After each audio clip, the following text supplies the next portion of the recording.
Hello, my name is Dean Kirsty, and welcome to the Infinite Skills Solidworks sheet metal video lessons.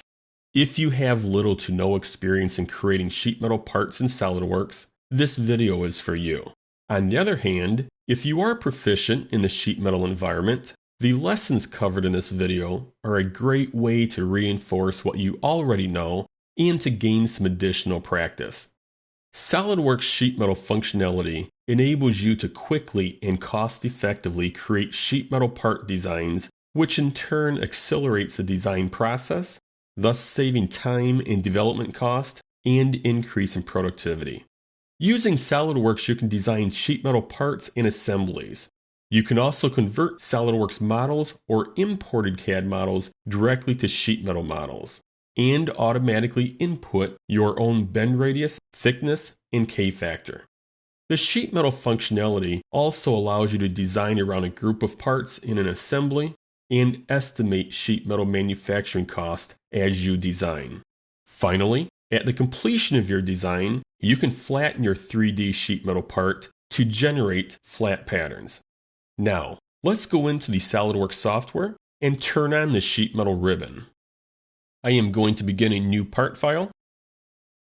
And then to turn on the ribbon, it is as simple as right mouse clicking on any one of these tabs and selecting sheet metal. Going into the sheet metal ribbon, you will notice we only have access to a couple commands.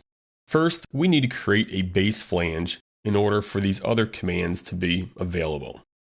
But notice in the ribbon, we have the capabilities to convert an existing SolidWorks part to sheet metal. We can also create lofted bends. And we have many different ways to create flanges: edge flange, miter flange, and swept flange. We can also add hems, jogs, cross breaks, all commands or all features common to the sheet metal environment. To wrap up this introduction, I want to welcome you to the SolidWorks sheet metal environment and Infinite Skills videos. I am confident after you complete the following lessons, you will be proficient in the SolidWorks sheet metal environment. From my experience, once you learn how to create sheet metal parts, you will find that working in this environment is not only intuitive and user-friendly, it is also enjoyable. So let's get started in learning all about sheet metal.